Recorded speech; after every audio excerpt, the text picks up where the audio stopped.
Hello साथियों, सभी साथियों का हमारे यूट्यूब चैनल पर स्वागत है। आज की वीडियो में मनोविज्ञान के कुछ महत्वपूर्ण 20 प्रश्नों पर विस्तार से चर्चा करेंगे और ये 20 जो प्रश्न मनोविज्ञान के रहने वाले हैं वो आपकी सभी प्रतियोगी परीक्षाओं के लिए इंपॉर्टेंट कहे जाएंगे। तो यहाँ पर जो रीट परीक्षा आयोजित की जा रही है उसमें जो आपके महत्वपूर्ण 30 प्रश्न जो पूछे जाएंगे उसमें से ये 30 प्रश्न में से आपके 2 या 3 प्रश्न आपके जरूर मिलेंगे। तो चलते हैं और शुरुआत करते हैं वीडियो की। पहला प्रश्न है, सेल्डन के वर्गीकरण के अनुसार निम्नलिखित में से कौन सा व्यक्तित्व का प्रकार मिलनसार, बहिर्मुखी या स्नेही वाला होता है? शेल्डन के अनुसार, शेल्डन ने व्यक्तित्व के कई सारे प्रकार दिए हैं, उसमें से जो मिलनसार, बहिर्मुखी और स्नेही वाला जो होता है वो है एंडोमार्फिक। तो इसका जो तीसरा ऑप्शन है वो इसमें राइट रहेगा। अगला है दूसरा नंबर, निम्नलिखित में से कौन सा कथन सही है? सही कथन आपको चुनना है। पहला है, पियाजे के अनुसार आत्मसात्करण अनुकूलन की एक उप प्रक्रिया है। दूसरा है, किसी वस्तु के बारे में वस्तुनिष्ठ या वास्तविक ढंग से सोचने की क्षमता संरक्षण कहलाती है। तीसरा है, व्यवहारों के संगठित पैटर्न को जिसे आसानी से दोहराया जा सके उसे स्कीम कहा जाता है। तो इसमें कौन सा आपका ऑप्शन राइट रहेगा? तो इसके अंदर ए और से यानी पहला और तीसरा ये दो ऑप्शन इसमें राइट रहने वाले हैं। पहला पियाजे के अनुसार आत्मसात्करण अनुकूलन की एक उप प्रक्रिया है और तीसरा है व्यवहारों के संगठित पैटर्न को जिसे आसानी से दोहराया जा सके उसे स्कीम कहा जाता है। तो इसका तीसरा ऑप्शन इसमें राइट रहेगा। चलते हैं तीसरे सवाल की ओर। सीखने के सकारात्मक हस्तांतरण को अधिकतम करने के लिए शिक्षक को क्या करना होगा? या कि सीखने के जो सकारात्मक हस्तांतरण है उसको अधिकतम करना है तो उसे क्या करना होगा शिक्षक को? चर्चा का उपयोग करना चाहिए, सुनिश्चित करें कि सामान्य सिद्धांत समझ में आ जाए, अनुक्रमिक कार्यों में निपुणता, मौलिक कार्य के साथ सीमित अनुभव प्रदान करे या ये है एकल प्रकार का उदाहरण प्रदान करे।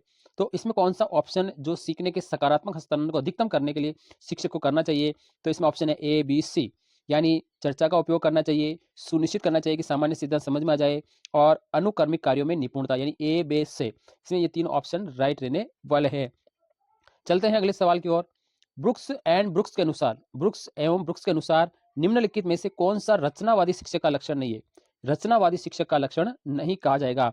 तो इसमें है, एक तो है, शिक्षार्थियों को ऐसे अनुभवों में संलग्न करे जो विरोधाभास दर्शाते हो, शिक्षार्थियों की स्वायत्तता को प्रोत्साहित करे और स्वीकार करे, बंद प्रश्न पूछकर शिक्षार्थी की परीक्षा को प्रोत्साहित करे, अनुप्रयोग और प्रदर्शन के माध्यम से शिक्षार्थी की समझ का आकलन करे। तो इसमें ये तीसरा ऑप्शन रहेगा कि बंद प्रश्न पूछकर विद्यार्थी की जो परीक्षा है उसको प्रोत्साहित करना चाहिए। ये शिक्षक का लक्षण नहीं होगा, यानी रचनावादी शिक्षक का ये लक्षण नहीं होगा, उसको बंद प्रश्न वो कभी भी नहीं पूछेगा। अगले प्रश्न की ओर चलते हैं। अगला प्रश्न है, निम्नलिखित में से कौन सा उपलब्धि अभिप्रेरणा का घटक नहीं है? यानी उपलब्धि अभिप्रेरणा का घटक नहीं है, जैसा कि डेविड आसुबेल के द्वारा प्रदर्शित किया गया है। यानी अब उपलब्धि अभिप्रेरणा का घटक नहीं है तो प्यार और अपमानापन ये आसुबेल के द्वारा प्रदर्शित किया गया नहीं है। आत्मसंवर्धन है, संज्ञानात्मक आग्रह है और संबोधन है। अगला है, बाकर मेहंदी के द्वारा निर्मित सृजनात्मकता के शाब्दिक उपप्रेक्षण में निम्नलिखित में से कौन से प्रेक्षण सम्मिलित है? यानी कौन सा प्रेक्षण सम्मिलित है? बाकर मेहंदी ने जो निर्मित सृजनात्मकता के शाब्दिक उपप्रेक्षण किया उसमें नवीन संबंध प्रेक्षण, रेखा आकृति पूर्ति परीक्षण, परिणाम परीक्षण, अप्रचलित उपयोग परीक्षण। तो इसके अंदर ए से दे, यानी ये पहला वाला राइट है और इसके अलावा ये से वाला राइट है और ये डे वाला भी राइट है। तो इसके अंदर ये रेखा आकृति पूर्ति यानी ये वाला इसमें ऑप्शन राइट नहीं रहेगा। शाब्दिक में ये रेखा आकृति पूर्ति नहीं आता है। निम्नलिखित में से कौन सा विकल्प अभिवर्ती का एक घटक नहीं है? यानी अभिवर्ती अभिवर्ती का घटक नहीं है। तो भावात्मक घटक है, संज्ञानात्मक घटक है, व्यवहारात्मक घटक है, लंबात्मक घटक नहीं होता है। यानी अभिवर्ती में लंबात्मक घटक नहीं होता है। अगले सवाल में है, निम्नलिखित में से कौन सी प्रतिभाशाली विद्यार्थी की विशेषता नहीं है? यानी प्रतिभाशाली जो विद्यार्थी होता है उसकी विशेषता नहीं है। तो उसका है, सीमित मात्रा में प्रश्न पूछते हैं यद्यपि व्यापक रुचि क्षेत्र होता है, जागरूक, सूक्ष्म अवकलन वाले या शीघ्र प्रत्युत्तर देने वाले होते हैं, द्रुतगामी से या सरलता से सीखते हैं, कठिन मानसिक कार्यों को वो कर लेते हैं। तो सीमित मात्रा में जो प्रश्न पूछने वाले जो बालक होते हैं वो प्रतिभाशाली नहीं कहे जा सकते हैं। यानी अगर वो लिमिटेड क्वेश्चन ही पूछ रहा है और भले उसकी व्यापक रुचि हो लेकिन अगर सीमित प्रश्न पूछ रहा है तो वो प्रतिभाशाली यानी इंटेलिजेंट बालक नहीं कहलाएगा। अगला है, जब कोई बालक अपनी लापरवाही के कारण स्कूल देर से पहुंचता है, कोई बालक है जो अपनी लापरवाही खुद की लापरवाही से स्कूल देर पहुंचता है तो वे खुद को दोषी मानने के बजाय रास्ते में पढ़ने वाली भीड़ को दोषी कह देता है। यानी खुद अपने आप लेट हुआ है लेकिन टीचर के सामने खुद की जो कमी है उसको छोड़कर वो भीड़ को दोषी ठहरा देता है। तो ये समायोजन के तंत्र को हम कहते हैं औचित्य स्थापन, यानी उसने औचित्य स्थापन कर दिया है।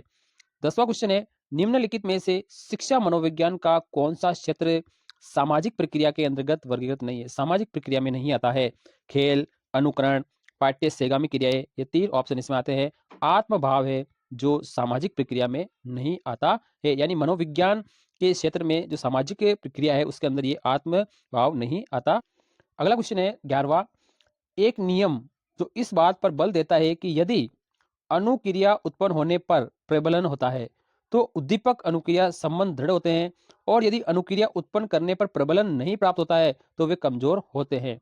यानी यदि अगर अनुक्रिया उत्पन्न होने पर अगर प्रबलन प्राप्त होता है तो उद्दीपक और अनुक्रिया संबंध क्या होते हैं? दृढ़ हो जाते हैं। और अगर अनुक्रिया उत्पन्न होने पर भी अगर प्रबलन नहीं होता है तो वे क्या होते हैं? कमजोर हो जाते हैं। तो ये किस नियम में आता है? अभ्यास का नियम, तत्परता का नियम, सादृश्यता का नियम या प्रभाव का नियम? तो ये आता है प्रभाव का नियम। अगला है, सचिन विद्यालय की संपत्ति को नुकसान पहुंचाता है और धमकाने और मजाक उड़ाने के कृत्य में भी शामिल है, तो उसके कृत्य को किस प्रकार के आपराधिक कृत्य के अंतर्गत वर्गीकृत किया जाएगा? यानी उसको किस में लें?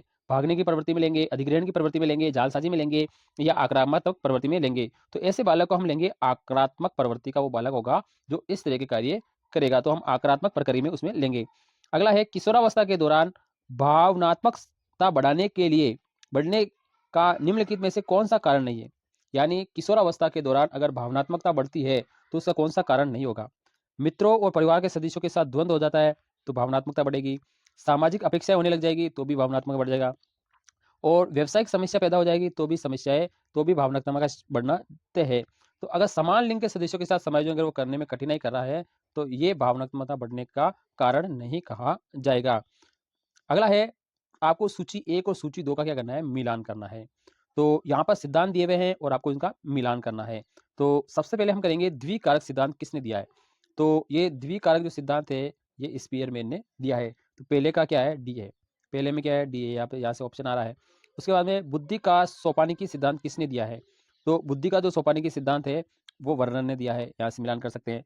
बुद्धि का बहुकारक सिद्धांत किसने दिया है? तो बुद्धि का जो बहुकारक सिद्धांत है वो थॉर्नडाइक ने दिया है। ये किसने दिया है? थॉर्नडाइक ने दिया है। और बुद्धि का जो प्रतिमान की संरचना है वो गिलफोर्ड ने दी है। तो यहाँ से इसका ये चौथा ऑप्शन राइट हो जाएगा। तो ये आपको ये याद करना है। अगला है, सूची 1 और सूची 2 को मिलान करना है। इसमें 16 व्यक्तित्व किसने दिया है? तो ये आपके केटल ने दिया है। प्रासंगिक अंतर्बोध परीक्षण किसने दिया है? मॉर्गन और मुरे ने दिया है। बालकों का अंतर्बोध परीक्षण किसने दिया है? तो यहाँ पर हमारे वैज्ञानिकों के नाम अलग से लिखे हुए यहाँ पे आप देखेंगे। तो इसमें आप देखेंगे लियोपोल्ड, बॉलक, मुर्रे और मॉर्गन। तो पहले के अंदर आपके बी आ रहा है, इससे पहले में क्या आ रहा है? बी, और दूसरे में क्या आ रहा है? डी आ रहा है। तो पहले में बी आ रहा है तो पहले का जो बी हो जाएगा केटल हो जाएगा, दूसरे का मुर्रे और मॉर्गन हो जाएगा, इसका तीसरे वाले का जो मुर्रे और मॉर्गन हो जाएगा। बालकों का जो अंतर्बोध परीक्षण है वो आपका हो जाएगा तीसरे में से।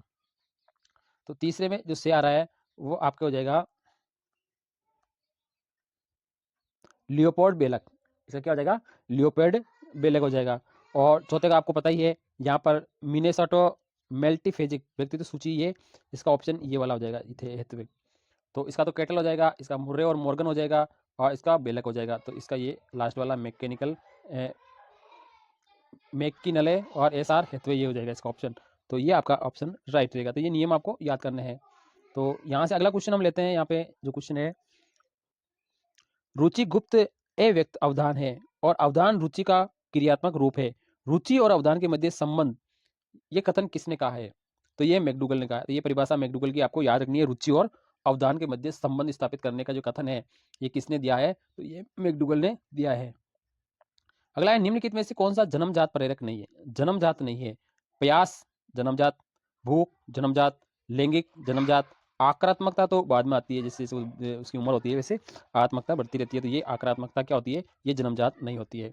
18वां क्वेश्चन है, निम्नलिखित में से कौन सी एक क्षमता थ्रस्टन के द्वारा प्रतिपादित मूल मानसिक क्षमताओं में से नहीं है?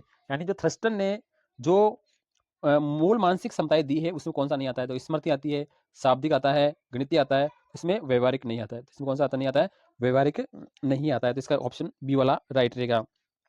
19वां जो सवाल है, शिक्षक अपनी कक्षा की संरचना इस प्रकार करते हैं कि ताकि विद्यार्थी 6 से 12 वर्ष की आयु समूह को सकारात्मक दृष्टिकोण बनाए रखने और खुद को सक्षम और मूल्यांकन व्यक्तियों के रूप में देखने में मदद मिल सके, तो वे एरिक्सन के अनुसार मनोसामाजिक विकास के किस चरण की ओर ले जाया जा रहा है, ऐसा कर रहे हैं, तो वो है परिश्रमी। कौन सा है? परिश्रमी। और 20वां लास्ट क्वेश्चन है, निम्नलिखित में से कौन सा विकल्प शिक्षा मनोविज्ञान की उपयोगिता के संबंध में नहीं है? यानी शिक्षा मनोविज्ञान की उपयोगिता में नहीं है। तो इसका जो ऑप्शन लगा है, विज्ञान की तरह अपने नियमों सिद्धांतों का उपयोग वस्तुनिष्ठ ढंग से करने में सहायक, ये इसका ऑप्शन नहीं रहेगा। तो ये इंपॉर्टेंट आपके 20 प्रश्न थे जो शिक्षा मनोविज्ञान के थे, और ये रीट के लिए आपके सबसे इंपॉर्टेंट रहेंगे। रीट 2024 के लिए सबसे इंपॉर्टेंट क्वेश्चन कहे जा सकते हैं। और आपको मनोविज्ञान के कुछ महत्वपूर्ण प्रश्नोत्तर के लिए हमारे वीडियो आप देखते रहिए, हम आपके लिए अच्छे अच्छे वीडियो लेकर आएंगे। हमारे चैनल आपको सब्सक्राइब करना होगा और हमारे वीडियो को लाइक भी करना होगा। और हम रीट जो 27 फरवरी को आयोजित की जाएगी, तब तक हम आपके साइकोलॉजी के कई सारे क्वेश्चन लेकर आएंगे, तो आप इसे आसानी से कर सकते हैं। तो आप अपनी तैयारी को टेस्ट भी कर सकते हैं कि आपकी तैयारी कितनी चल रही है, ऐसे क्वेश्चन आपको आते हैं या नहीं आते। तो वीडियो हमारा अच्छा लगे तो लाइक शेयर करें। थैंक यू, धन्यवाद।